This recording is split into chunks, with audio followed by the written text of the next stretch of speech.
आप बने रहिए हमारे साथ, क्योंकि ब्रेक के बाद आचार्य जी बताएंगे आज का महा उपाय, जिसमें जानेंगे आत्मविश्वास में कमी को दूर करने के उपाय।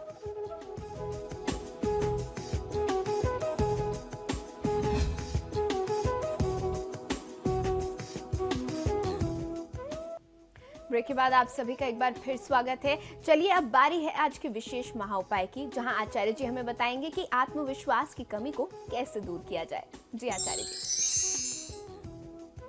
जी बिल्कुल, ये बहुत ही महत्वपूर्ण विषय है। हमारे दर्शकों ने निरंतर हमसे प्रश्न किया कि हम बहुत सारा काम करते हैं, उनके परिवार में ऐसे बहुत सारे बच्चे हैं जो पढ़ाई बहुत मन से करते हैं, सारी प्रिपरेशन बहुत अच्छी होती है, लेकिन जब कभी इंटरव्यू की बात आती है या कभी किसी को फेस करने की बात आती है तो अचानक से आत्मविश्वास की कमी का अनुभव होता है। ऐसा क्यों होता है? तो आज मैं आपको जो उपाय बताने जा रहा हूं, पहले तो हम लोग उसकी समस्या पर बात करेंगे कि उसकी समस्या का मूल कारण क्या है, उसकी मूल वजह क्या होती है और उसका निदान किस प्रकार से करना चाहिए। बहुत अच्छे से इस विषय को समझने की आवश्यकता है और अगर आपने इन उपायों को कर लिया तो इन समस्याओं को आप चुटकियों में दूर कर सकते हैं। आप आत्मविश्वास से परिपूर्ण रह सकते हैं। ध्यान ये रखना होगा कि आपका आत्मविश्वास जो है वह शुभ मायनों में बना रहे।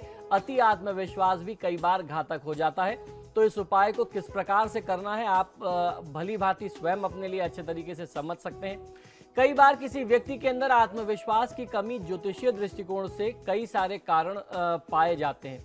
मूलतः आत्मविश्वास की कमी के लिए मंगल, चंद्रमा, सूर्य, बृहस्पति यानी गुरु ग्रह बृहस्पति, गुरु और बुध, ये कुछ प्रमुख ग्रह हैं जिनके कारण से ये समस्याएं होती हैं। यही इसके लिए प्रमुख जिम्मेदार ग्रह हैं। इसके निदान के लिए व्यक्ति की कुंडली को देख करके उसमें बैठे ग्रहों के अनुसार ही इसका उपाय किया जाना चाहिए। यदि आप कुंडली के अनुसार इन ग्रहों का उपाय करते हैं तो निश्चित ही आपको फायदा मिलेगा। और अगर आप आत्मविश्वास की कमी से जूझ रहे हैं तो विश्वास मानिए कि मंगल, चंद्रमा, बुध और बृहस्पति, इन चार में से कोई ना कोई एक ग्रह या फिर इनमें से ही किन्हीं ग्रहों का एक ऐसा अशुभ संयोग होगा जिसके कारण आपको ये आत्मविश्वास की कमी का अनुभव हो रहा है, आपको ऐसी समस्या का सामना करना पड़ रहा है। तो एक ग्रह भी प्रभावित हो सकते हैं, एक से ज्यादा भी ग्रह प्रभावित हो सकते हैं, उसमें आपको प्रभाव अलग अलग प्रकार से मिलेंगे। तो किस प्रकार से किस ग्रह का निदान करना है, ये उस व्यक्ति की विशेष कुंडली देख करके ही पता चलेगा कि किस व्यक्ति के लिए कौन से ग्रह विशेष का निदान किया जाना चाहिए। तो सबसे पहले बात, लोन, कर्ज, ऋण के लिए यदि आप जा रहे हैं बात करने के लिए या फाइल्स आप डालने जा रहे हैं तो आपको ऐसे में क्या करना चाहिए।